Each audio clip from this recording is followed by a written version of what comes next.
El calor dentro de aquella pequeña cagualerca en Santa Mónica era algo físico, casi una entidad que se podía tocar con las manos, pesado y sofocante, especialmente cuando el aire acondicionado llevaba semanas roto y no había dinero para repararlo. Kazimiera Leszczyńska estaba sentada frente a su escritorio improvisado, una mesa de plástico que se tambaleaba ligeramente cada vez que ella apoyaba el peso para marcar con bolígrafo rojo los exámenes de sus alumnos de primaria. El zumbido constante de un ventilador barato era el único sonido que competía con el tráfico lejano de la ciudad, girando de un lado a otro como si estuviera tan cansado como ella, moviendo apenas el aire caliente sin lograr refrescar nada. Eran las 10 de la noche de un martes cualquiera, y el sudor le pegaba la camisa a la espalda, pero ella seguía corrigiendo, sumando puntos y escribiendo notas de aliento al margen de las hojas, porque esa era su naturaleza, dar más de lo que recibía, incluso cuando sus propias reservas de energía estaban completamente agotadas y su cuenta bancaria mostraba números rojos alarmantes. La vida de Kazimiera no se parecía en nada a la imagen glamurosa que la gente suele tener de los residentes de esa zona de California. Su realidad era una lucha constante por la supervivencia en una ciudad diseñada para gente con sueldos de 6 cifras. El apartamento estaba abarrotado de libros escolares, materiales didácticos que ella misma compraba y cajas de recuerdos que aún no había tenido el valor de abrir desde el funeral. Cada vez que levantaba la vista de los papeles, se encontraba con las paredes descascaradas y la luz amarilla y enfermiza de una lámpara vieja que parpadeaba intermitentemente, recordándole que debía cambiar la bombilla, otro gasto minúsculo que se sumaba a la montaña de ansiedad financiera. Ella no pedía lujos. Nunca lo había hecho, pero la precariedad en la que vivía empezaba a pesarle en los huesos, una sensación de asfixia que iba más allá del calor del verano y que se instalaba en el pecho, justo donde se acumulaba la angustia de saber que faltaban 10 días para el cobro y la despensa estaba prácticamente vacía. A pesar de tener 30 y tantos años y un título universitario, Kazimiera conducía un Honda Civic con más de 15 años de antigüedad, con la pintura quemada por el sol, y un motor que sonaba como una cafetera vieja cada vez que intentaba arrancar en las mañanas frías. Ese coche era un símbolo perfecto de su vida actual, funcional, resistente, pero completamente ignorado y despreciado por quienes valoraban las apariencias por encima de la utilidad. Mientras sus conocidos de la universidad publicaban fotos de viajes a Europa o cenas en restaurantes de moda, ella calculaba meticulosamente cuánta gasolina podía gastar para llegar a la escuela y volver sin quedarse tirada. No era falta de capacidad ni de inteligencia lo que la mantenía en esa situación. Era una elección de carrera vocacional, la enseñanza, combinada con una serie de decisiones personales que la habían llevado a priorizar el cuidado de otros sobre su propio beneficio económico, una decisión que su familia jamás entendería ni respetaría. Lo que nadie veía detrás de esa fachada de profesora cansada y con ropa modesta era la inmensa fortaleza moral que Kazimiera había tenido que desplegar durante los últimos 2 años, una carga que la había envejecido prematuramente. Hacía apenas 8 meses que había enterrado a su madre, y el dolor seguía siendo una herida abierta, cruda y punzante, que no le daba tregua ni siquiera en medio de la rutina laboral. No se trataba solo de la pérdida, sino de las imágenes que la perseguían. Los 17 meses de quimioterapia agonizante, las noches sin dormir en sillas de hospital duras e incómodas, y el sonido rítmico y aterrador de las máquinas de soporte vital. Ella había sido la única constante en ese infierno médico, la única mano que sostenía a su madre cuando el dolor se volvía insoportable, y el miedo a la muerte llenaba la habitación estéril con un frío que ningún abrigo podía quitar. Mientras su padre, Richard, seguía viajando por negocios y asistiendo a cenas de gala excusándose en que alguien tenía que pagar las facturas, y su hermana Vanessa estaba demasiado ocupada con su carrera corporativa y su vida social, Kazimiera aprendió a limpiar vómitos y a cambiar accesos venosos. Se convirtió en enfermera, confidente y pilar emocional, absorbiendo el deterioro físico de su madre como si fuera propio, viendo cómo la mujer vibrante que la había criado se consumía hasta quedar en los huesos. La familia exitosa aparecía solo para las visitas rápidas de fin de semana, trayendo flores caras que se marchitaban rápido y soltando frases vacías de optimismo antes de irse a almorzar, dejando a Kazimiera sola de nuevo con la realidad brutal de la enfermedad. Esa soledad acompañada había forjado en ella un carácter de acero, pero también había sembrado una semilla de resentimiento silencioso hacia aquellos que ahora, 8 meses después, actuaban como si el duelo fuera un trámite ya superado. Esa noche, el teléfono vibró sobre la mesa de plástico, rompiendo su concentración y haciendo que el bolígrafo rojo se desviara sobre el papel, creando una línea errática que parecía un presagio de lo que estaba por venir. Era un mensaje de Richard, su padre. Ni siquiera una llamada, sino un texto seco y directo, típico de un hombre acostumbrado a dar órdenes a sus subordinados y que trataba a su familia con la misma frialdad transaccional. Mañana al mediodía en la casa de Malibú. No llegues tarde. Es un asunto familiar importante. Rezaba la pantalla iluminada, sin un hola, sin un ¿cómo estás?, sin el menor rastro de afecto paternal. Kazimiera sintió un nudo en el estómago, esa mezcla familiar de ansiedad y obligación que siempre sentía cuando su padre convocaba a la tropa, como él solía llamar despectivamente a su propia familia. Sabía que no era una invitación, sino una citación obligatoria a la que no podía faltar sin consecuencias. La casa de playa en Malibú no era solo una propiedad inmobiliaria de alto valor para Kazimiera, era el santuario donde guardaba los pocos recuerdos felices de su infancia y, sobre todo, los momentos de paz que compartió con su madre antes de que la enfermedad lo devorara todo. Pensar en volver allí le provocaba sentimientos encontrados. Por un lado, el deseo de sentir la brisa del mar que tanto le gustaba a su madre, y por otro, el terror de enfrentarse a la dinámica tóxica de su familia sin el escudo protector que su madre solía ser. Richard siempre había sido un hombre difícil, arrogante y controlador, pero desde el funeral se había vuelto aún más crítico, como si la mera existencia de Kazimiera, con su vida humilde y su falta de ambición corporativa, fuera una ofensa personal a su legado de éxito y riqueza acumulada. La perspectiva de verlo rodeado de sus parientes, probablemente juzgándola de arriba a abajo, le quitó el sueño esa noche. A la mañana siguiente, Kazimiera se vistió con lo mejor que tenía, intentando parecer presentable para los estándares imposibles de su familia, aunque sabía que cualquier esfuerzo sería inútil ante los ojos críticos de su hermana Vanessa. Se puso una blusa sencilla y unos pantalones de tela que ya habían visto días mejores. Se recogió el pelo en una coleta ordenada y se miró al espejo, viendo las ojeras marcadas que el maquillaje barato no lograba cubrir del todo. Antes de salir, revisó su cartera y contó los billetes. Tenía lo justo para poner gasolina y llegar hasta Malibú, rezando para que el tráfico de la autopista de la costa del Pacífico no fuera demasiado pesado y no consumiera más combustible del calculado. Era humillante tener que preocuparse por esos detalles básicos cuando se dirigía a una mansión que valía millones, pero esa era su realidad, dos mundos que colisionaban sin mezclarse nunca. El trayecto fue tenso. El viejo Honda vibraba al superar los 100 kilómetros por hora, y el aire acondicionado del coche tampoco funcionaba bien, obligándola a llevar las ventanillas bajadas, lo que le despeinaba el cabello cuidadosamente arreglado. A medida que se acercaba a la zona exclusiva de Malibú, el paisaje cambiaba drásticamente. Las casas modestas daban paso a residencias imponentes con vistas al océano, y los coches a su alrededor pasaban de ser utilitarios a vehículos deportivos de lujo. Al llegar a la entrada de la casa familiar, sintió esa opresión en el pecho que siempre la asaltaba al cruzar el umbral de ese mundo que no sentía suyo. En el camino de entrada ya estaban aparcados el Porsche de su padre y el Mercedes último modelo de Vanessa, brillando bajo el sol californiano como bestias metálicas que se burlaban de su pequeño coche polvoriento, el cual tuvo que aparcar en un rincón para no estorbar la vista. Al bajar del coche, el sonido del océano Pacífico golpeando contra las rocas le trajo un instante de calma, un recuerdo fugaz de la voz de su madre diciéndole que el mar se llevaba todas las penas si uno sabía escuchar. Pero la paz duró poco. La puerta principal de la casa, una estructura moderna de vidrio y madera, estaba entreabierta, y desde el interior ya se escuchaban las risas forzadas y el tintineo de copas de cristal, señales inequívocas de que la reunión ya había comenzado sin ella. Kazimiera respiró hondo, llenando sus pulmones de aire salado para darse valor.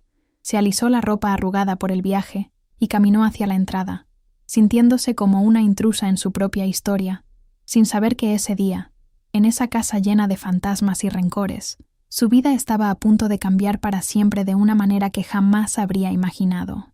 Entrar en la sala de estar fue como cruzar una barrera invisible de temperatura y estatus.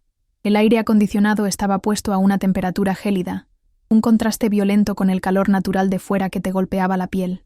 La casa estaba llena de gente, tíos, primos y algunos socios de negocios que Richard consideraba familia únicamente cuando le convenía para aparentar unidad. Todos sostenían copas de champán y conversaban en grupos cerrados, riendo de chistes internos que Casimiera no alcanzaba a oír ni entender. El lujo del lugar era agresivo, diseñado para impresionar. Muebles de diseño italiano de cuero blanco, obras de arte abstracto en las paredes y ventanales de piso a techo, que enmarcaban el océano como si fuera una pintura de propiedad exclusiva de su padre. Nadie se giró realmente para saludarla cuando entró, excepto una tía lejana que le dedicó una sonrisa breve cargada de lástima antes de volver a sumergirse en su conversación sobre inversiones inmobiliarias. Vanessa estaba en el centro de la sala, radiante y perfectamente arreglada, luciendo un vestido de seda color crema que probablemente costaba más de lo que Casimiera ganaba en 3 meses de trabajo duro. Su hermana mayor siempre había tenido ese don natural para brillar socialmente, una mezcla de carisma ensayado y belleza afilada que encandilaba a todos, especialmente a su padre, quien la miraba con orgullo evidente. Cuando vio a Casimiera, su expresión no cambió hacia la calidez. Apenas le dedicó un leve asentimiento con la cabeza que marcaba territorio más que dar la bienvenida de una hermana. Richard, por su parte, ni siquiera interrumpió su anécdota al verla entrar. Simplemente miró el reloj costoso en su muñeca, un gesto sutil pero devastador que le indicaba a su hija menor que llegaba tarde o que su tiempo era infinitamente menos valioso que el de los demás presentes en la sala. La ausencia de su madre era un agujero negro en medio de aquella fiesta superficial. Se notaba en cada rincón de la casa que ella había decorado con tanto amor y detalles personales, y que ahora parecía fría y ajena, como un hotel de lujo. Casimiera buscó instintivamente con la mirada el sillón favorito de su madre frente al ventanal principal, esperando irracionalmente verla allí, leyendo un libro o simplemente mirando las olas con serenidad. Pero el sillón estaba ocupado por un primo lejano que revisaba su teléfono distraídamente, con los pies calzados subidos en la tapicería clara, sin ningún respeto por el mobiliario. Fue un golpe directo al corazón ver cómo la vida seguía para ellos con tanta facilidad insultante, cómo habían borrado la presencia suave de la mujer que había mantenido unida a la familia durante décadas, reemplazándola con ruido, alcohol y conversaciones vacías sobre dinero y estatus social. Finalmente, Richard dio una palmada fuerte y ordenó con voz de mando que todos pasaran al comedor, una mesa larga de madera maciza dispuesta en la terraza cubierta, con una vista espectacular y panorámica de la costa de Malibú. La distribución de los asientos no fue ninguna casualidad. Richard presidía la cabecera, con Vanessa a su derecha inmediata, ocupando el indiscutible lugar de honor. Casimiera, en cambio, quedó relegada a un extremo lejano de la mesa, sentada entre un tío medio sordo y una prima adolescente que no levantó la vista de su celular ni para saludar. La comida servida era excesiva y ostentosa, fuentes de mariscos frescos, cortes de carne premium y botellas de vino de etiquetas exclusivas, un banquete que contrastaba dolorosamente con la nevera vacía y desconectada que Casimiera había dejado atrás en su apartamento esa misma mañana. A mitad del almuerzo, el murmullo constante de las conversaciones se apagó gradualmente cuando Richard se puso de pie, golpeando suavemente su copa de cristal con un tenedor de plata para pedir silencio absoluto. Tenía esa presencia dominante de los hombres que están acostumbrados a que sus órdenes se cumplan sin rechistar en las salas de juntas, una mezcla de autoridad y arrogancia que llenaba la habitación y asfixiaba cualquier disidencia. Se aclaró la garganta y comenzó a hablar sobre el legado de la familia Leszczynski, sobre lo increíblemente difícil que había sido construir su imperio desde cero y la importancia vital de asegurar que los frutos de su trabajo quedaran en manos capaces. Casimiera sintió un escalofrío recorrerle la espalda. Conocía ese tono de voz perfectamente. Era el mismo que usaba cuando quería dar lecciones de moral o anunciar decisiones irrevocables que afectaban a todos. El discurso pronto se tornó personal y odiosamente comparativo, una táctica habitual de Richard para motivar a través de la humillación pública disfrazada de consejo paternal. Empezó elogiando exageradamente los logros recientes de Vanessa, su ascenso meteórico en la firma de abogados, su nuevo apartamento de lujo en el centro, su supuesta visión de futuro, alineada con la familia. Hablaba de ella como si fuera su única hija, la única extensión válida de su ego y de su apellido en el mundo. Luego, el tono cambió drásticamente, volviéndose sombrío al referirse a Casimiera. Sin decir su nombre al principio, habló de la falta de ambición de algunos miembros de la familia, de cómo el conformismo era el peor enemigo del éxito y de la profunda vergüenza que suponía desperdiciar las oportunidades que él les había brindado. Entonces, el ataque se volvió directo y despiadado, sin ningún filtro social. Richard miró a Casimiera a los ojos a través de la larga mesa y dijo en voz alta que estaba decepcionado de verla estancada como una simple maestra de escuela primaria, ganando miserias y conduciendo una chatarra que daba pena ver. No tienes instinto ganador, Casimiera. Nunca lo has tenido, sentenció delante de todos, ignorando por completo y de forma deliberada que esa simple maestra había sido la única enfermera y consuelo de su esposa moribunda. Le echó en cara que no supiera gestionar sus finanzas, ridiculizó su estilo de vida humilde y la acusó de carecer de la fuerza de carácter necesaria para llevar el apellido con orgullo. Los familiares bajaron la mirada a sus platos, incómodos pero cómplices en su silencio cobarde. Nadie se atrevió a interrumpir al patriarca en su diatriba. Vanessa, lejos de defender a su hermana o mostrar un mínimo de incomodidad por la crueldad de la escena, mantenía una media sonrisa satisfecha en el rostro, bebiendo pequeños sorbos de su vino blanco. Era evidente para cualquiera que observara con atención que ella ya sabía de qué iba todo aquello. Probablemente habían ensayado la escena o discutido el tema en privado días antes. Su complicidad con el padre era total, una alianza forjada en la ambición desmedida y el desprecio compartido por lo que ellos consideraban debilidad emocional. Casimiera la miró por un segundo, buscando algún rastro de la hermana con la que jugaba de niña en esa misma playa, pero solo encontró a una extraña fría y calculadora. Esa traición silenciosa dolió más que las palabras del padre. Fue la confirmación de que estaba completamente sola en esa mesa. El clímax de la humillación llegó cuando Richard sacó un juego de llaves del bolsillo de su chaqueta y las dejó caer con estrépito sobre la mesa de madera, justo frente al plato de Vanessa. Esta casa es una joya que necesita a alguien que pueda mantenerla y que entienda su valor real, anunció con voz solemne y teatral. Por eso, he decidido traspasar la propiedad de la casa de Malibú a Vanessa, con efecto inmediato y total. El silencio en la mesa fue absoluto, solo roto por el sonido del mar. Esa casa, valorada en casi $3 millones, era el único patrimonio significativo y sentimental que quedaba fuera de las empresas. Al entregársela a Vanessa, no solo estaba premiando a la hija exitosa, sino que estaba desheredando de facto a Casimiera, quitándole el único lugar físico donde se sentía conectada a su madre. Como golpe final, para asegurarse de que la herida fuera mortal, Richard se dirigió a Casimiera con una crueldad que heló la sangre de los presentes que aún tenían algo de conciencia. No espere nada más de esta familia si no estás dispuesta a estar a la altura. Ya has recibido suficiente educación y techo durante años. A partir de ahora, estás completamente por tu cuenta.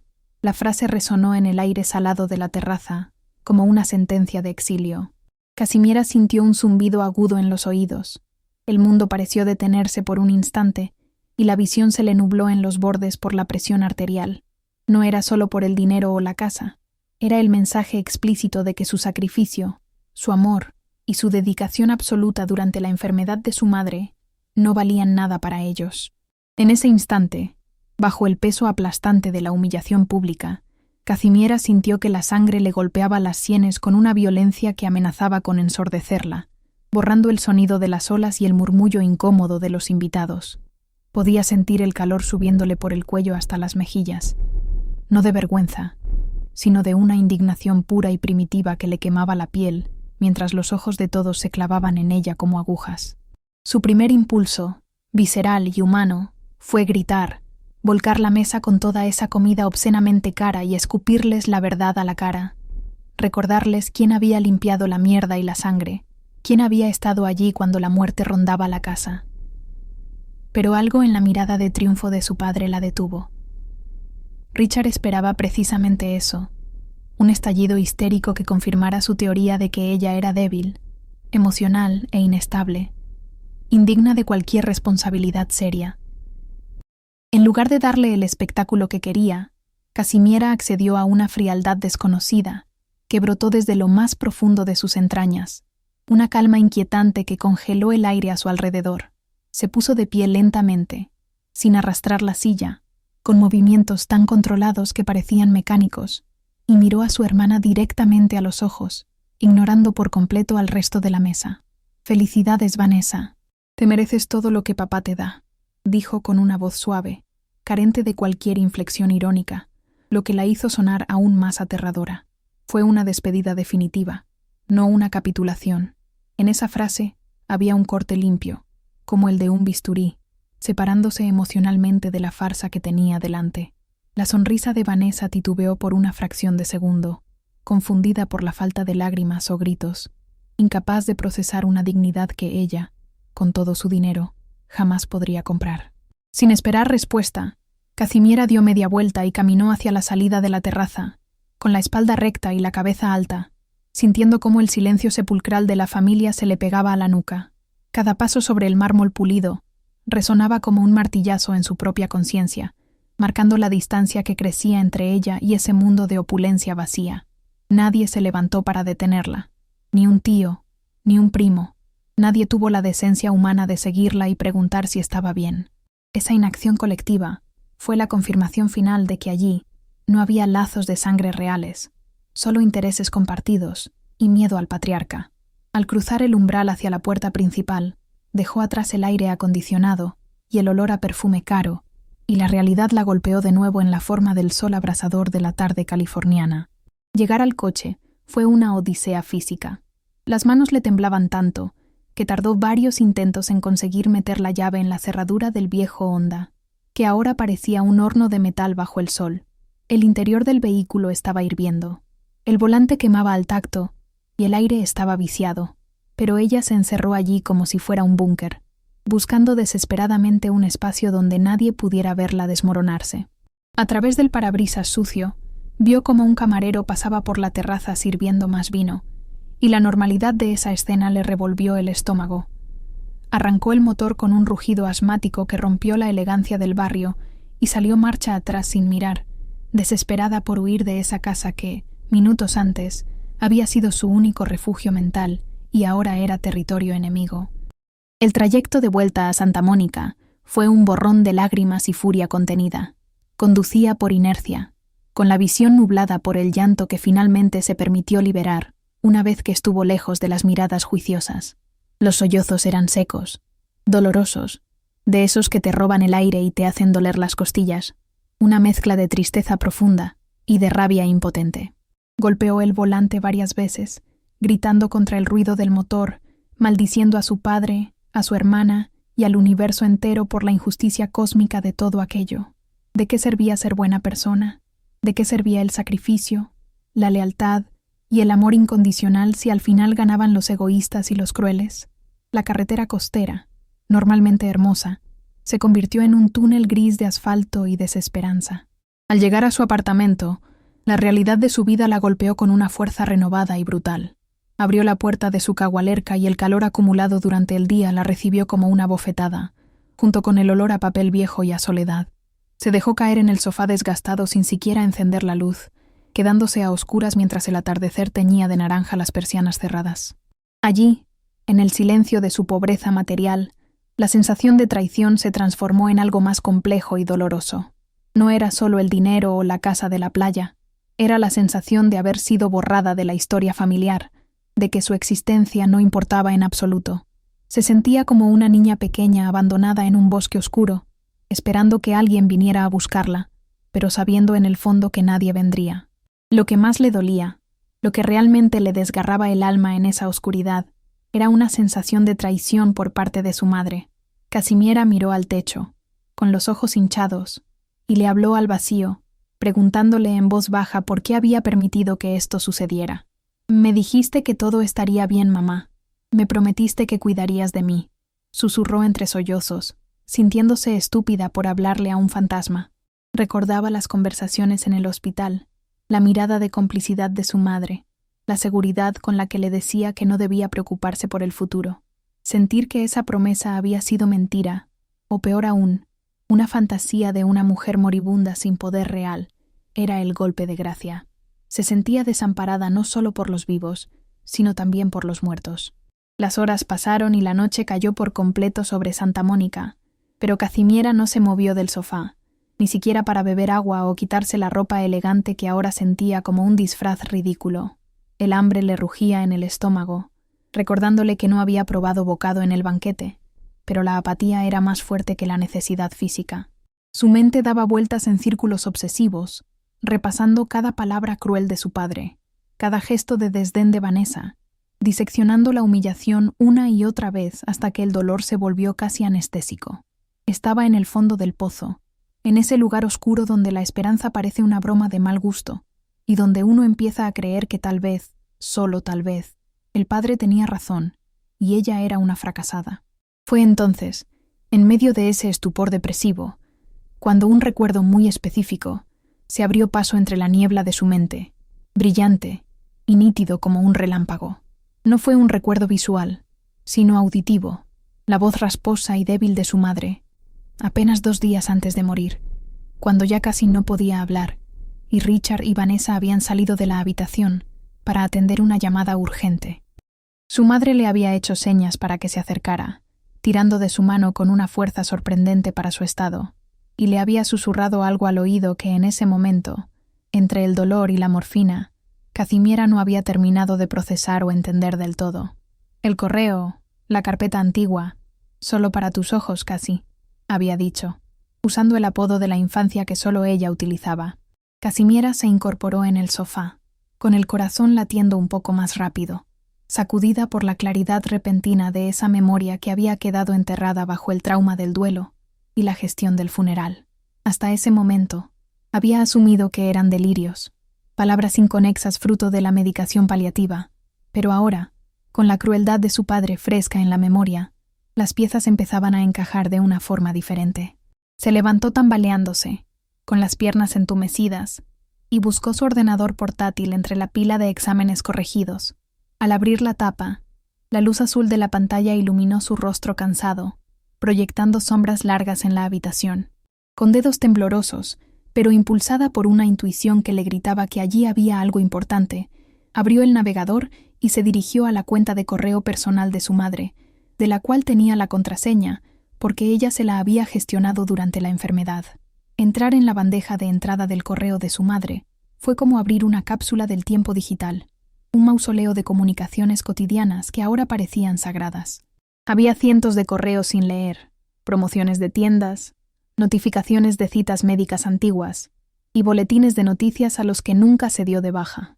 Kazimiera sintió un nudo en la garganta al ver la banalidad de la vida interrumpida por la muerte, pero se obligó a concentrarse. Recordó la instrucción del folder antiguo. Buscó en la barra lateral, entre carpetas etiquetadas como impuestos, viajes y facturas, hasta que sus ojos se detuvieron en una carpeta que había pasado desapercibida durante meses, situada casi al final de la lista y nombrada simplemente como borradores de vida. El nombre era tan poético y vago que cualquiera hubiera pensado que contenía escritos personales o diarios, pero al hacer clic, solo apareció un único correo electrónico guardado allí, no como borrador, sino como un mensaje programado y enviado a sí misma años atrás. El asunto del correo era escalofriante por su simplicidad. Para tus ojos, Kazi, ábrelo cuando te sientas sola. La fecha de envío original era de hacía 3 años, mucho antes de que el cáncer se volviera terminal, lo que indicaba una premeditación que dejó a Kazimiera sin aliento. El corazón le golpeaba contra las costillas con una fuerza dolorosa mientras movía el cursor para abrir el mensaje. Tenía miedo de lo que podría encontrar. Miedo de que fuera solo una carta de amor maternal que, aunque hermosa, no solucionaría su situación desesperada. Pero al abrirlo, lo que encontró fue mucho más que palabras de consuelo. El texto comenzaba con la voz inconfundible de su madre, directa y cariñosa, pero con una lucidez sobre la dinámica familiar que Kazimiera nunca había escuchado en voz alta. Si estás leyendo esto, decía la primera línea, es porque Richard ha hecho exactamente lo que temía que haría. Kazimiera leyó con avidez, las lágrimas secándose en sus mejillas mientras absorbía la verdad que su madre había ocultado para protegerla. En el correo, su madre explicaba con detalle que conocía perfectamente la naturaleza depredadora y narcisista de Richard y sabía que, tras su muerte, él intentaría apartar a Kazimiera en favor de Vanessa, a quien veía como su reflejo. Tu padre cree que es dueño del mundo, pero hay cosas que su dinero no compró, escribía. La revelación que seguía era bombástica. La casa de Malibú, ese símbolo de estatus que Richard acababa de regalar a Vanessa con tanta pomposidad, nunca había pertenecido a la sociedad conyugal ni a las empresas de su padre. Había sido comprada íntegramente con una herencia que la madre recibió de su propia abuela materna, y la escritura estaba blindada bajo un fideicomiso separado del que Richard, en su arrogancia, probablemente había olvidado los detalles o asumía que podía manipular. Adjunto al correo había un archivo PDF titulado Voluntad Final y Testamento 2022 PDF, junto con el contacto de una tal Margaret Collins, una abogada especializada en sucesiones que no tenía ninguna relación con el bufete corporativo que utilizaba su padre. Casimiera descargó el documento con manos temblorosas, sintiendo que estaba cometiendo un acto de rebelión con solo leerlo. El documento era legalmente impecable, redactado con una precisión quirúrgica que contrastaba con el caos emocional que ella sentía. En él, su madre revocaba explícitamente cualquier testamento anterior, incluido el de 2015 que seguramente Richard estaba usando, y nombraba a Casimiera como la única beneficiaria de la propiedad de Malibú y de un fondo de inversión privado que su padre desconocía por completo. La sensación que invadió a Casimiera no fue de alegría inmediata, sino de una validación profunda y sísmica que sacudió los cimientos de su autoimagen. Durante años, y especialmente en las últimas horas, se había sentido como la oveja negra, la fracasada, la hija que no merecía nada. Pero este documento era la prueba física de que la persona que más la conocía en el mundo, su madre, no solo la valoraba, sino que confiaba en ella más que en nadie. Su madre no la había dejado desamparada. Al contrario, la había armado con una bomba nuclear legal, esperando pacientemente desde la tumba a que Casimiera tuviera la necesidad de detonarla. La traición que había sentido hacía unos minutos se transformó en una gratitud inmensa y dolorosa. Su madre había jugado una partida de ajedrez a largo plazo contra Richard y había ganado. Casimiera se recostó en la silla de plástico, que crujió bajo su peso, y miró alrededor de su apartamento caluroso y pobre. De repente, las paredes descascaradas y el ventilador ruidoso ya no parecían una prisión, sino un disfraz perfecto. Nadie, absolutamente nadie en esa fiesta de Malibú, tenía la menor idea de lo que acababa de descubrir. Richard y Vanessa estaban probablemente brindando ahora mismo con champán caro, celebrando su victoria y riéndose de la pobre maestra que había huido con el rabo entre las piernas. La ironía de la situación era tan grande que Casimiera soltó una risa breve y extraña en la oscuridad, un sonido que la sorprendió a ella misma. Por primera vez en su vida, ella tenía el control. Tenía el poder de destruir la narrativa de su padre con un solo correo electrónico, pero instintivamente supo que no debía precipitarse. La impulsividad había sido lo que su padre esperaba de ella en la cena, el estallido emocional, pero la estrategia requería paciencia. Casimiera volvió a leer las instrucciones del correo. Contacta a Margaret. Ella tiene los originales. No digas nada hasta que todo esté listo. Su madre la conocía bien.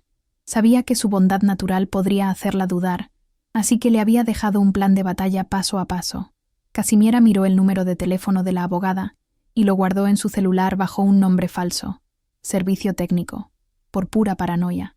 La inocencia con la que había entrado a la casa de playa esa mañana había muerto, reemplazada por una determinación fría y calculadora que nunca supo que poseía.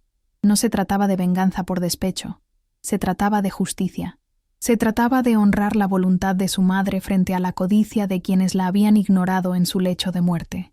Esa noche, Casimiera no durmió, pero ya no fue por la angustia del abandono. Se quedó despierta trazando mentalmente los próximos días.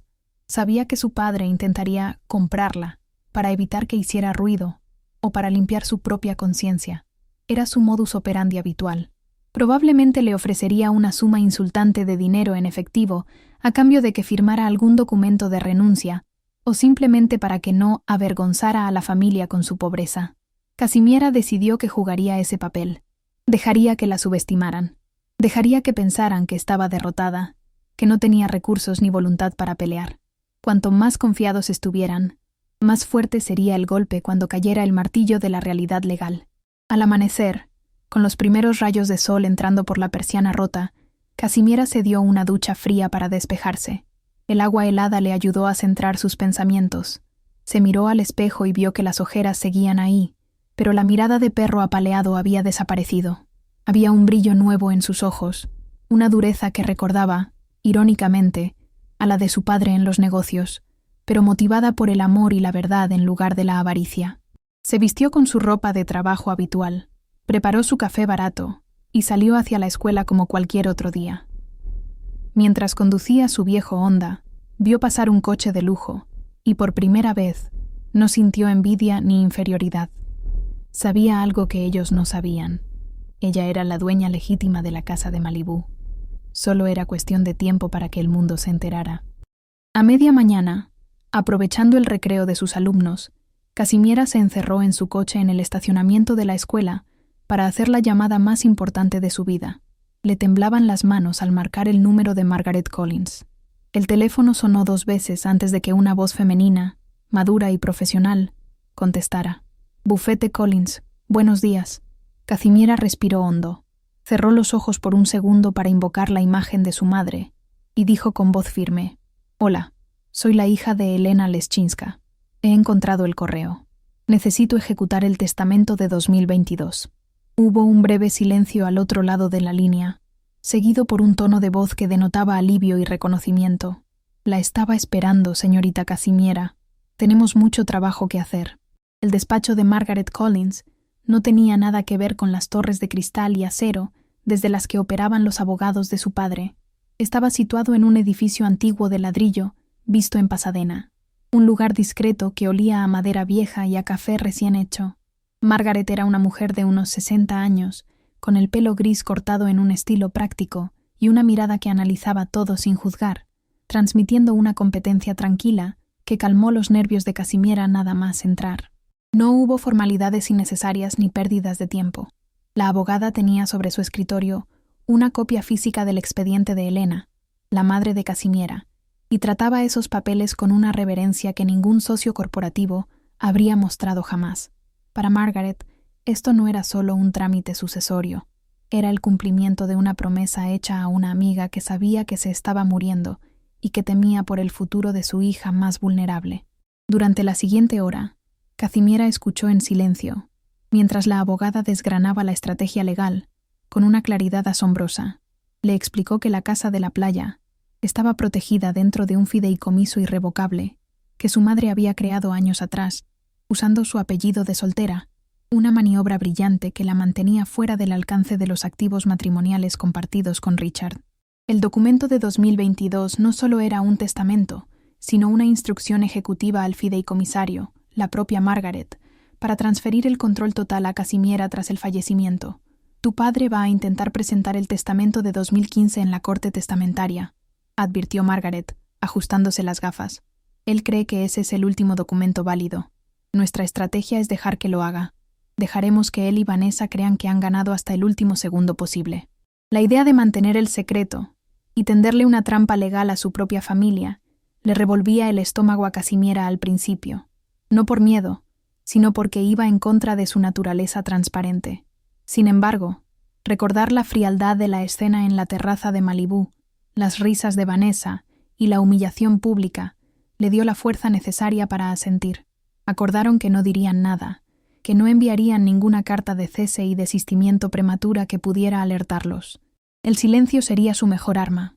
Casimiera debía volver a su vida, soportar cualquier contacto con ellos sin romperse y esperar a la convocatoria oficial para la lectura del testamento que Richard inevitablemente organizaría para formalizar su robo. Salió de la oficina de Margaret con una copia digital encriptada en su teléfono y una sensación de poder que nunca había experimentado. Los días siguientes fueron una prueba de actuación digna de un Oscar para Casimiera. Volvió a su rutina escolar, corrigiendo tareas y lidiando con padres preocupados, mientras por dentro llevaba la carga eléctrica de saberse millonaria en secreto. Era una disonancia cognitiva extraña. Seguía contando las monedas para el almuerzo y conduciendo su coche ruidoso, pero la desesperación asfixiante había desaparecido.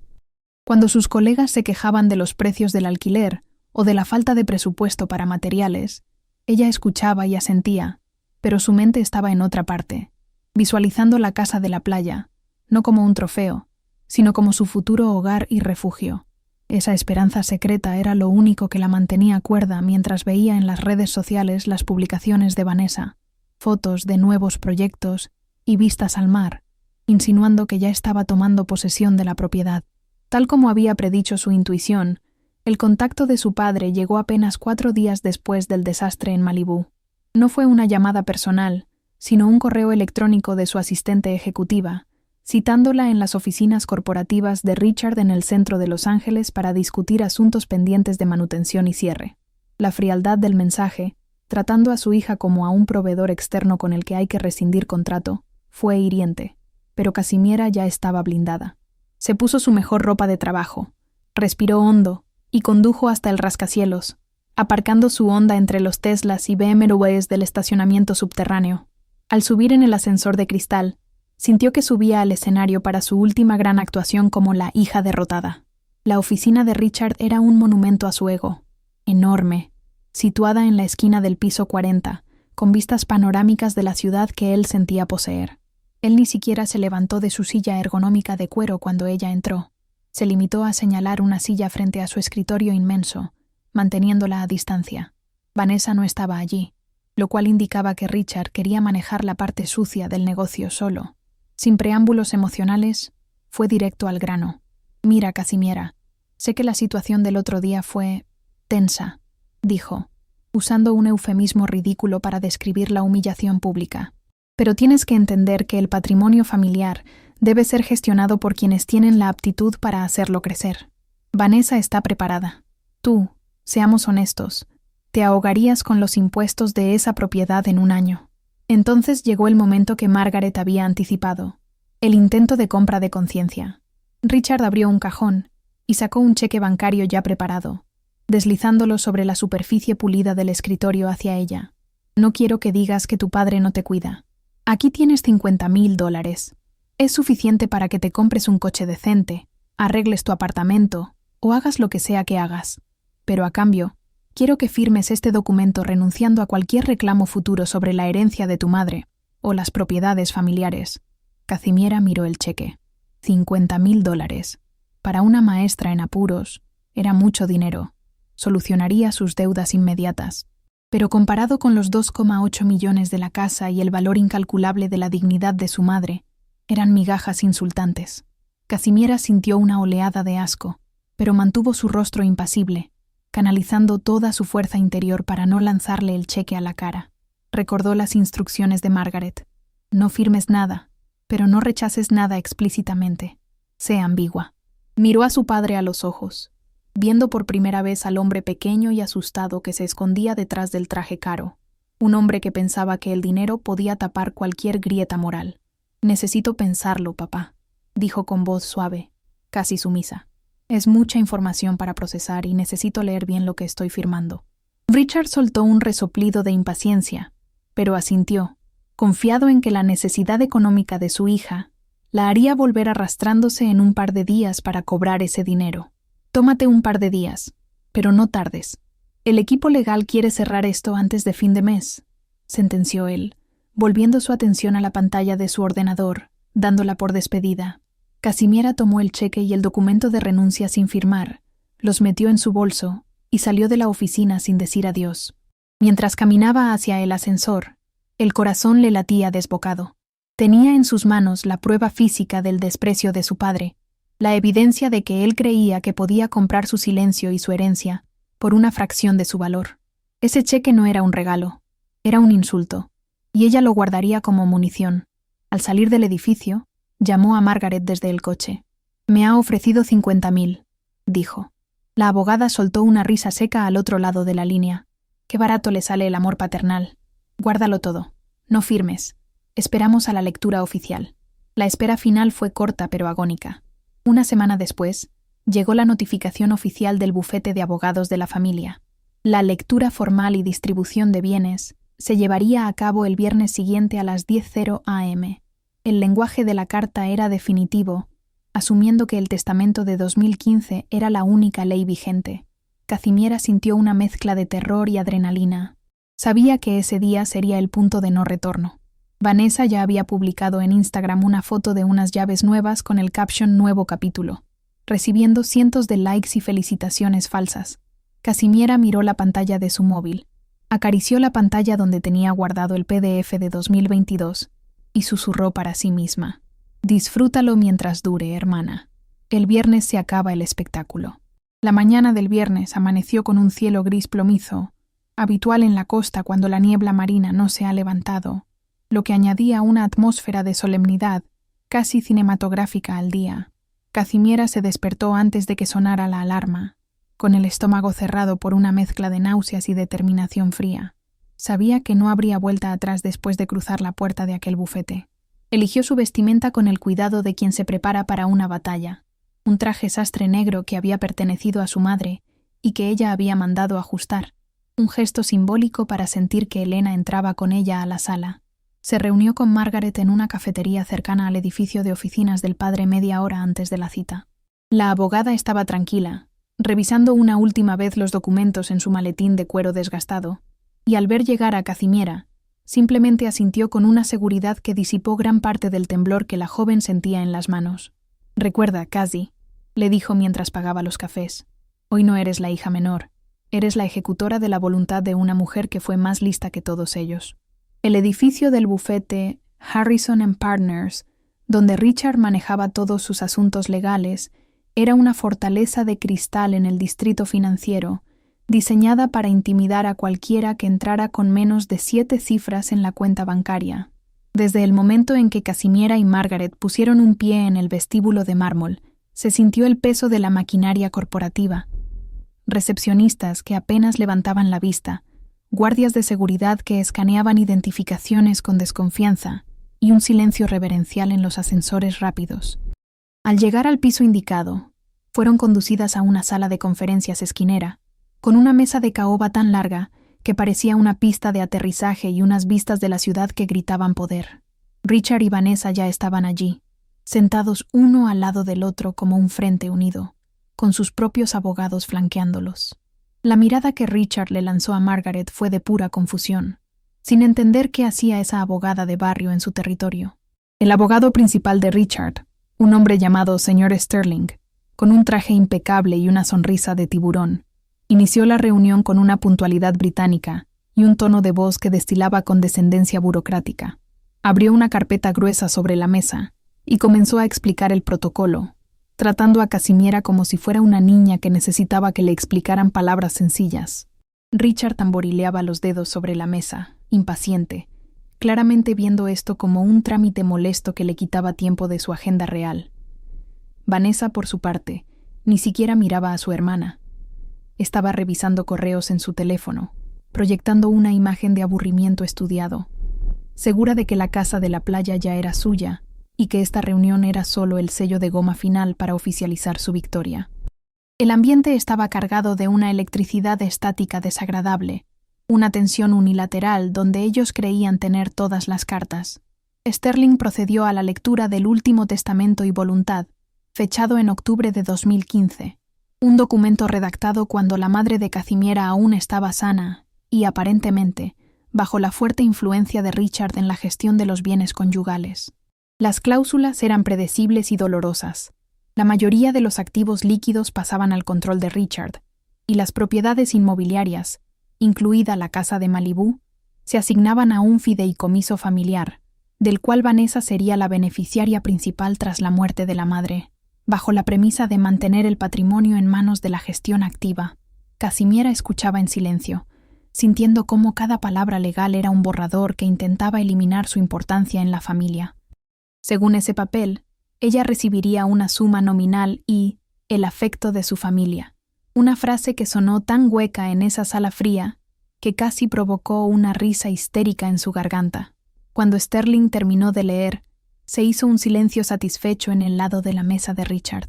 El abogado cerró la carpeta y miró a Casimiera con una falsa empatía, empujando suavemente el documento de renuncia y el cheque de $50,000 que Richard había preparado días atrás.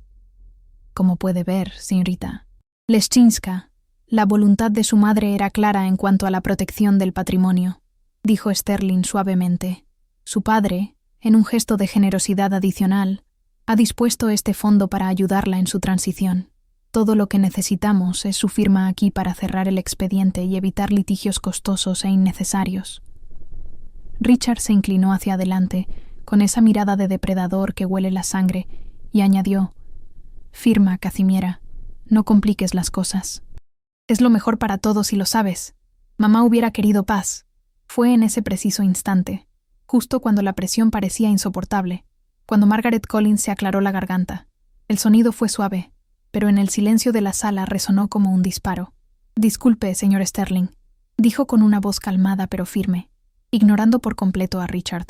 «El documento que acaba de leer es ciertamente un testamento válido de 2015. Sin embargo, me temo que es irrelevante para los efectos de esta sucesión». La sonrisa del abogado corporativo vaciló ligeramente, y Richard dejó de tamborilear los dedos. «¿Irrelevante?», repitió Sterling con una risa burlona. «Señora Collins, este es el único testamento registrado que tenemos en nuestros archivos. A menos que tenga algo más que una objeción sentimental, le sugiero que asesore a su cliente para que firme». La arrogancia en la sala era tan espesa que se podía cortar con un cuchillo. Una confianza ciega en que ellos controlaban la narrativa. Con movimientos deliberadamente lentos, Margaret abrió su maletín y extrajo una carpeta azul oscuro, nada ostentosa, pero que contenía la bomba nuclear que la madre de Cazimiera había preparado. La señora Elena Leszczyńska redactó, firmó y notarió un nuevo testamento y última voluntad el 14 de febrero de 2022, 2 años antes de su fallecimiento, anunció Margaret, deslizando el documento original sobre la mesa de caoba hacia el señor Sterling. Este documento revoca explícitamente cualquier testamento anterior, incluido el de 2015. Además, reestructura por completo la distribución de los bienes que eran propiedad exclusiva de ella, adquiridos por herencia materna y, por lo tanto, fuera de la sociedad conyugal. La cara de Richard pasó del aburrimiento a la incredulidad en una fracción de segundo. Se puso pálido, como si le hubieran drenado la sangre, y miró a Vanessa, quien había soltado el teléfono, y ahora miraba el documento con los ojos muy abiertos.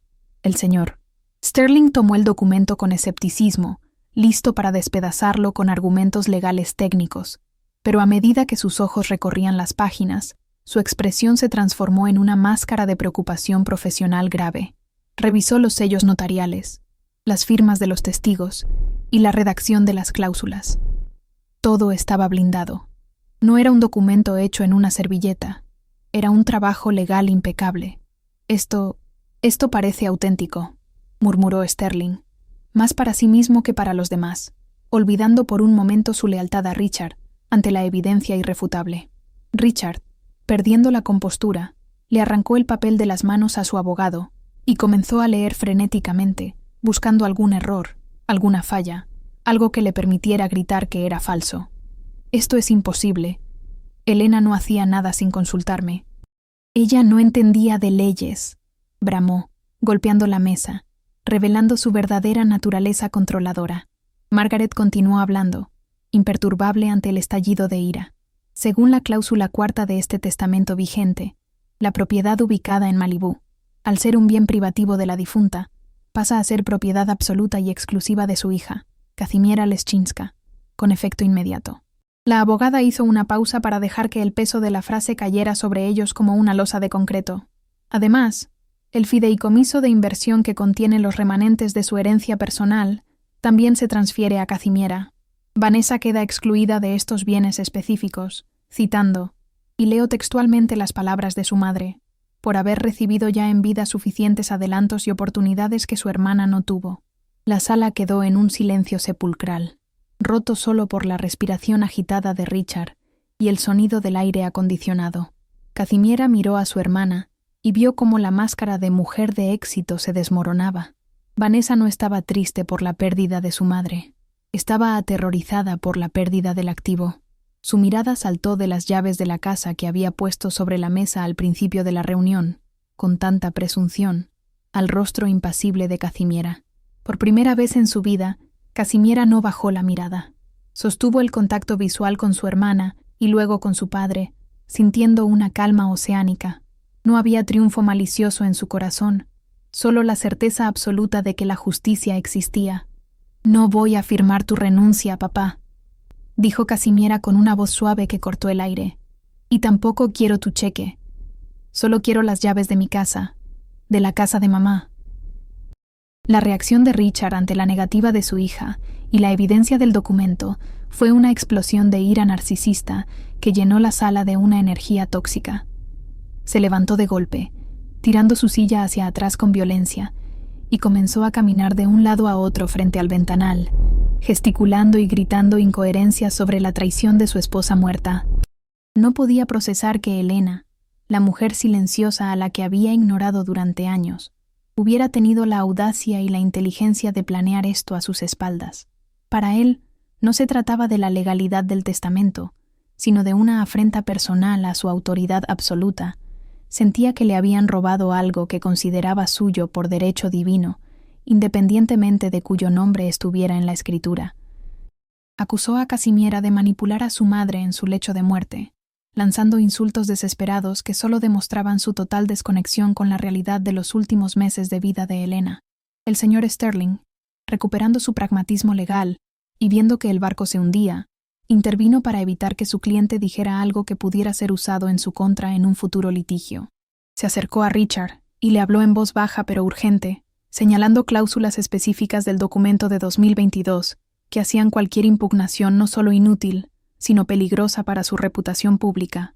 Le explicó, con la frialdad de quien calcula daños, que si llevaban esto a un tribunal y el testamento se hacía público, la imagen de Richard como el viudo abnegado se destruiría y saldrían a la luz los detalles de su negligencia durante la enfermedad de Elena. La amenaza del escándalo social fue lo único que logró penetrar la niebla roja de furia de Richard. Se detuvo en seco, respirando con dificultad, y miró a Casimiera con un odio frío, dándose cuenta de que estaba acorralado por su propia arrogancia. Vanessa, por su parte, parecía haber entrado en un estado de shock catatónico, que rápidamente se transformó en pánico puro. La casa de Malibú no era solo una propiedad para ella, era la piedra angular de su nueva identidad social, el escenario que ya había vendido a sus amigos y colegas como su próximo triunfo. Perderla significaba tener que dar explicaciones humillantes, borrar publicaciones de Instagram y admitir ante su círculo elitista que no era la heredera favorita que pretendía ser. Su voz se alzó estridente en la sala, rompiendo el protocolo, atacando a Casimiera con argumentos infantiles y clasistas. «¿Qué vas a hacer tú con una mansión así?», le espetó con desdén. «No puedes ni pagar el mantenimiento de la piscina. La vas a arruinar. La vas a convertir en un tugurio. Esa casa necesita dinero, Casimiera, algo que tú no tienes». Casimiera escuchó los gritos de su hermana con una serenidad que la sorprendió incluso a ella misma. Las palabras hirientes que antes la habrían hecho llorar, ahora rebotaban contra una armadura invisible forjada en el dolor y la verdad. No sentía rabia hacia Vanessa, sino una lástima profunda y triste. Veía a una mujer de 30 años que definía su valor humano por los metros cuadrados de una propiedad y la aprobación de un padre que solo la quería mientras fuera útil para su ego. La casa no necesita dinero, Vanessa. Necesita amor. Necesita a alguien que recuerde quién la compró, respondió Casimiera con voz tranquila, ignorando los insultos sobre su solvencia económica. Y sobre el mantenimiento, no te preocupes. Mamá pensó en todo, incluido el fondo para cuidarla. Ella sabía que tú solo verías el valor de reventa. El momento decisivo llegó cuando Margaret extendió la mano abierta sobre la mesa pulida, mirando fijamente a Vanessa. «Las llaves, por favor, y las tarjetas de acceso a la urbanización. Ahora», exigió la abogada con autoridad. Vanessa miró a su padre buscando una salvación, una orden para negarse, pero Richard estaba hundido en su silla, mirando por la ventana, derrotado y calculando cómo girar esta historia para salvar su imagen. Al no recibir apoyo, Vanessa abrió su bolso de diseño con movimientos bruscos y furiosos. Sacó el juego de llaves que había ostentado días atrás y las lanzó sobre la mesa. El sonido metálico de las llaves deslizándose por la madera y deteniéndose justo frente a Casimiera fue el sonido de la victoria definitiva. Casimiera no las tomó de inmediato. Las miró por un segundo, reconociendo el llavero de cuero que su padre había puesto, y supo que lo primero que haría sería cambiarlo. Con las llaves en su mano, Casimiera se puso de pie, sintiéndose más alta y más fuerte que nunca en su vida. Miró a su padre una última vez, esperando quizás una disculpa o un reconocimiento, pero solo encontró la mirada vacía de un hombre que ya estaba planeando su próxima jugada de negocios para olvidar esta pérdida. «No voy a volver a esas cenas familiares, papá», dijo Casimiera con claridad, rompiendo el último hilo que la ataba a la farsa. «No voy a ser el accesorio pobre en tu mesa para que te sientas benevolente. Tengo mi propia familia, la memoria de mamá y la gente que realmente estuvo ahí. Tú tienes tu dinero.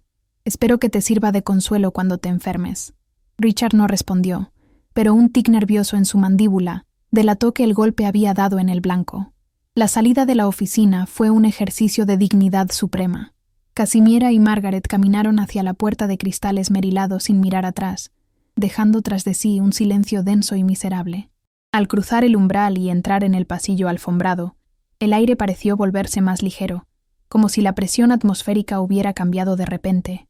Margaret, que había mantenido una postura de bulldog profesional durante toda la reunión, se permitió soltar un suspiro largo y le dedicó a Casimiera una sonrisa brillante y genuina. «Tu madre estaría tan orgullosa de lo que acabas de hacer», le dijo, apretándole el hombro con cariño. «No solo recuperaste la casa, Cathy, te recuperaste a ti misma. Eso es lo que ella realmente quería proteger en ese testamento». El descenso en el ascensor fue un viaje de descompresión emocional. Casimiera se apoyó contra la pared de espejo, sintiendo cómo la adrenalina empezaba a bajar y daba paso a un cansancio físico inmenso, pero satisfactorio. Miró su reflejo y vio a una mujer diferente a la que había entrado hacía una hora. La postura encorvada por la carga de ser la hija decepcionante había desaparecido. Salieron del edificio al bullicio del centro de Los Ángeles, y el ruido del tráfico, las sirenas y la gente hablando por teléfono le pareció la música más hermosa del mundo. Era el sonido de la libertad. Se despidió de Margaret con un abrazo largo, prometiendo hablar la semana siguiente para los trámites finales, y caminó hacia su coche con el paso firme de quien tiene un destino claro. Subirse a su viejo Honda Civic tuvo un sabor diferente esa tarde. Ya no era el vehículo de una perdedora, era el carro de combate que la había llevado a través del infierno y la había traído de vuelta. Arrancó el motor, que tosió como siempre, pero esta vez Casimiera se rió en voz alta, una carcajada liberadora que llenó el habitáculo. Puso primera, y en lugar de dirigirse a su apartamento en Santa Mónica, tomó la rampa de la autopista 10 hacia la costa, en dirección norte. El tráfico era denso, pero no le importó. Cada minuto en ese atasco era un minuto alejándose de la sombra de su padre y acercándose al santuario de su madre. Condujo con las ventanillas bajadas, dejando que el viento le despeinara el pelo, sintiendo que por fin podía respirar sin pedir permiso. Llegar a Malibú tomó casi una hora, pero cuando finalmente vio el desvío hacia la carretera de la costa, el corazón le dio un vuelco. El océano Pacífico se extendía a su izquierda, inmenso y azul, brillando bajo el sol del mediodía. Al llegar a la entrada privada de la casa, usó el control remoto que Vanessa había tenido que entregar. La verja de hierro se abrió lentamente, dándole la bienvenida. Casimiera condujo por el camino de entrada, pasando por el lugar donde días antes había tenido que aparcar escondida. Y esta vez, estacionó su coche viejo y polvoriento justo en el centro, frente a la puerta principal, ocupando el lugar que solía reservar el Porsche de su padre. Apagó el motor, tomó las llaves de la casa y salió al aire salado, lista para entrar en su hogar, no como invitada, sino como dueña y señora de su propia historia. Al abrir la puerta principal, el silencio la recibió como un abrazo físico, denso y reconfortante, muy diferente al bullicio hostil de la última vez que había estado allí. La casa olía a cerrado y a salitre, pero por debajo de eso, Casimiera pudo percibir todavía el rastro sutil del perfume de lavanda que su madre usaba para rociar las cortinas, una fragancia que había sobrevivido a la invasión de su padre y su hermana. Recorrió el vestíbulo lentamente, dejando que sus dedos rozaran las paredes y los muebles, reclamando cada centímetro del espacio no como una propiedad financiera, sino como un territorio emocional recuperado. No había nadie allí para juzgar su ropa barata ni su coche viejo. Los fantasmas de la humillación que habían habitado esa sala de estar durante el almuerzo se habían disipado. expulsados por la autoridad del documento legal que ahora descansaba seguro en su bolso. Caminó directamente hacia la terraza, el escenario del crimen emocional donde su padre la había desheredado públicamente días atrás. La mesa larga de madera seguía allí, pero ahora, sin las copas de cristal caras y sin los platos de marisco, parecía simplemente un mueble inofensivo bajo el sol de la tarde. Kazimiera se acercó a la cabecera, el lugar que Richard siempre ocupaba con su arrogancia habitual, y arrastró la silla pesada hacia un lado, rompiendo simbólicamente la jerarquía que había regido su vida durante tanto tiempo. Se sentó allí, mirando hacia el horizonte infinito del Pacífico, y por primera vez, no sintió que estaba ocupando un lugar que no le correspondía. El rugido del océano llenó sus oídos, limpiando el eco de las palabras crueles de su hermana, y se permitió soltar el aire que parecía haber estado conteniendo en sus pulmones desde el día del funeral. Subió las escaleras hacia el dormitorio principal, una habitación que había permanecido cerrada desde la muerte de Elena, porque Richard prefería dormir en hoteles de la ciudad para no lidiar con los recuerdos.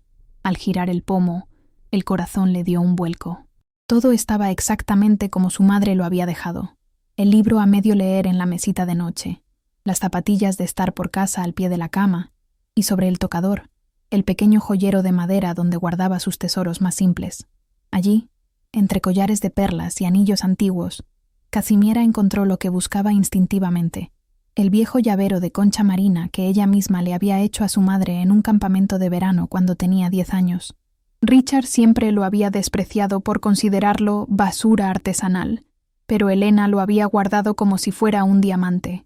Al sostenerlo en su mano, áspero y desgastado, Kazimiera rompió a llorar, pero esta vez eran lágrimas de una liberación absoluta y sanadora. En los días siguientes, Kazimiera tomó decisiones que definieron quién era ella realmente, demostrando que el dinero no tenía por qué corromper la esencia de una persona. No renunció a su trabajo en la escuela pública. Amaba enseñar y sus alumnos la necesitaban, pero ahora podía ir a trabajar sin la angustia de no saber si podría pagar la electricidad a fin de mes.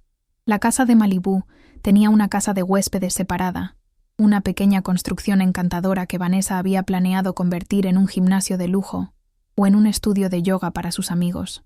Kazimiera, en cambio, decidió limpiarla, amueblarla de forma sencilla y ponerla en alquiler. Los ingresos generados por esa renta no irían a su bolsillo para comprar ropa de marca, sino a un fondo especial, la beca Elena, destinada a pagar los materiales y las excursiones de los estudiantes más desfavorecidos de su distrito escolar. Era la forma perfecta de justicia poética, usar la riqueza acumulada por la avaricia de su padre para nutrir la educación y la bondad. Su relación con la familia se cortó de raíz, de manera limpia y quirúrgica, tal como se extirpa un tejido necrosado para salvar el cuerpo. Richard intentó llamarla 2 veces, probablemente para intentar manipularla de nuevo, o quizás, en un momento de debilidad, para pedirle acceso a la casa que tanto le gustaba. Kazimiera no contestó, simplemente bloqueó el número y dejó que Margaret gestionara cualquier comunicación necesaria a través de canales oficiales. Vanessa desapareció en el silencio de su propia vergüenza social, incapaz de enfrentar a la hermana a la que había subestimado tan cruelmente. Kazimiera descubrió que la soledad no era algo a lo que temer, sino un estado de paz. No necesitaba sus aprobaciones, ni sus cenas falsas, ni sus regalos envenenados. Había construido una fortaleza de tranquilidad donde la única regla era la autenticidad. Una tarde, un par de semanas después de mudarse, Kazimiera estaba corrigiendo exámenes en la terraza, con una taza de té caliente al lado y el sonido de las gaviotas como música de fondo. Dejó el bolígrafo rojo un momento y miró a su alrededor. Pensó en su viejo apartamento, en el calor asfixiante y el ruido del ventilador roto, y le pareció que eso le había sucedido a otra persona en otra vida. Aquí, la brisa marina le revolvía el pelo suavemente, y la luz dorada del atardecer bañaba todo en un tono cálido y esperanzador. No había cambiado su coche todavía. El viejo Honda seguía aparcado en la entrada junto a los coches de lujo de los vecinos, y le divertía pensar en lo que dirían los residentes de la zona. Ella no necesitaba un coche nuevo para saber quién era. Su valor ya no dependía de lo que los demás vieran, sino de lo que ella sentía por dentro. La victoria de Kazimiera no se sentía como una venganza ardiente, sino como una corrección del equilibrio del universo. Sabía que su padre y su hermana seguían ahí fuera, probablemente peleándose entre ellos o buscando a alguien más a quien culpar de sus desgracias, atrapados en su rueda de hámster de ambición y descontento eterno. Ella, en cambio, tenía algo que ellos nunca tendrían, ni con todo el dinero del mundo, la conciencia tranquila y la certeza de haber sido amada de verdad. La casa no era un trofeo, era un testigo. Las paredes habían oído las risas de su madre, sus secretos y su última voluntad. Al proteger la casa, Cazimiera estaba protegiendo la memoria de la única persona que realmente la vio tal como era. El sol comenzó a descender sobre el horizonte, tiñendo el cielo de morados y naranjas intensos, un espectáculo visual que su madre solía llamar la pintura de Dios. Cazimiera se levantó de la mesa, tomó su taza de té y caminó hasta la barandilla de la terraza, apoyándose en la madera tibia. Cerró los ojos un momento e inhaló profundamente, llenando sus pulmones de aire limpio, sintiendo cómo la tensión de los últimos años terminaba de disolverse en su torrente sanguíneo. Se sentía ligera, como si le hubieran quitado un chaleco de plomo que llevaba puesto desde la infancia. Ya no era la hija invisible, la sombra en la esquina de la mesa, la fracasada.